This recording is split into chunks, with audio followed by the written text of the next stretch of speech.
दिन राहुल अपने मित्र एशली के साथ तत्काल पासपोर्ट बनवाने पासपोर्ट ऑफिस गया था। लाइन में खड़े रह के पासपोर्ट का फॉर्म भरा, बस अब पासपोर्ट फीस ही जमा करनी बाकी थी। जैसे इनका नंबर आया, पासपोर्ट ऑफिसर ने अपनी विंडो क्लोज करते हुए कहा, टाइम पूरा हो गया है, अब आप लोग कल आना। राहुल ने बहुत मिन्नत करते हुए कहा, साहब इसके पीछे पूरा दिन चले गया, हम लोग बहुत दूर से आए हैं साहब, एक फीस ही तो बाकी है, आप प्लीज ले लेते हैं अगर। पासपोर्ट ऑफिसर गुस्सा होकर बोला, मैं भी तो सुबह से काम ही कर रहा हूँ, कौन सा बैठा हूँ यहाँ, मैं तो सरकार से कहता ही हूँ ज्यादा ऑफिसर्स लगाओ काम पे। एशली का चेहरा उतर चुका था, वो बोला, चल यार छोड़, कल आते हैं। राहुल ने कहा, नहीं रुक, एक और बार कोशिश करते हैं। ऑफिसर अपनी कैबिन से निकला, एक थैली थी उनके हाथ में, कैंटीन में जाके बैठ के खाने लगे अकेले अकेले।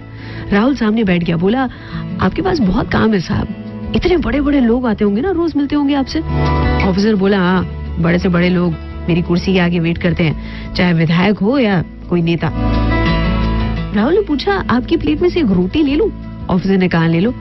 राहुल रोटी को सब्जी के साथ लगाकर खाते हुए बोला, साहब आप बहुत बड़ी कुर्सी पे बैठे हो, लेकिन फिर भी आप उसकी इज्जत नहीं करते। उसने पूछा, ऐसा क्यों कह रहे हो? राहुल बोला, इतनी इंपॉर्टेंट पोजीशन पर हो लेकिन फिर भी पूरा टाइम गुस्से में रहते हो, आपका कोई मित्र भी नहीं है, कैंटीन में बैठ के अकेले खा रहे हो, इतने लोग आपके पास आते हैं, उनका काम करके रिश्ते बनाने की जगह पर आप उनका काम अटकाने में ज्यादा इंटरेस्टेड रहते हो। अब देखो ना, आज हमारा काम करके आपने हमें जीवन भर के लिए अपना ऋणी बना दिया होता। और आप क्या कह रहे थे? सरकार से कहो और ऑफिसर्स को एम्प्लॉय करना। ज्यादा आ गए ना तो आपका इंपॉर्टेंस भी नहीं रहेगा, फिर नहीं लगेगी कोई लाइन। ऑफिसर सोच में पड़ चुका था, आंखों में एक्चुअली पानी आ चुका था। पर्सनल लाइफ की कहे तो बीवी मायके जा चुकी थी, बच्चे बात नहीं करते थे क्योंकि ये हमेशा गुस्से में रहता। उनकी माँ सिर्फ रोटी बनाकर दे देती, लेकिन कभी मुस्कुरा के अपने बेटे की ओर देखती भी नहीं थी। ऑफिसर ने कहा, आप मेरी कैबिन में आइए। पासपोर्ट का काम खत्म करके ऑफिसर ने राहुल का नंबर मांगा। कुछ साल बीत चुके थे इस बात को, दिवाली का दिन था। ऑफिसर का फोन आया, राहुल साहब पहचाना, हैप्पी दिवाली, मेरे ऑफिस आए थे आप तत्काल पासपोर्ट बनवाने अपने दोस्त के लिए, और मेरे साथ रोटी भी खाई थी।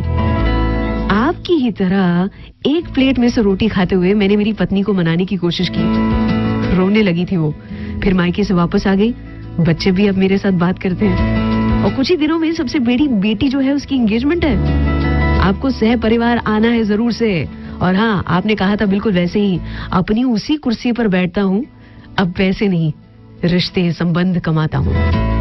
अर्चना नी साथ है, सलाम, दुआ, वणकम, प्रणाम, सत श्री अकाल, केम छो, सारू छे, अमदावाद आखो मारू छे। अर्चना की ओर से गुड मॉर्निंग एंड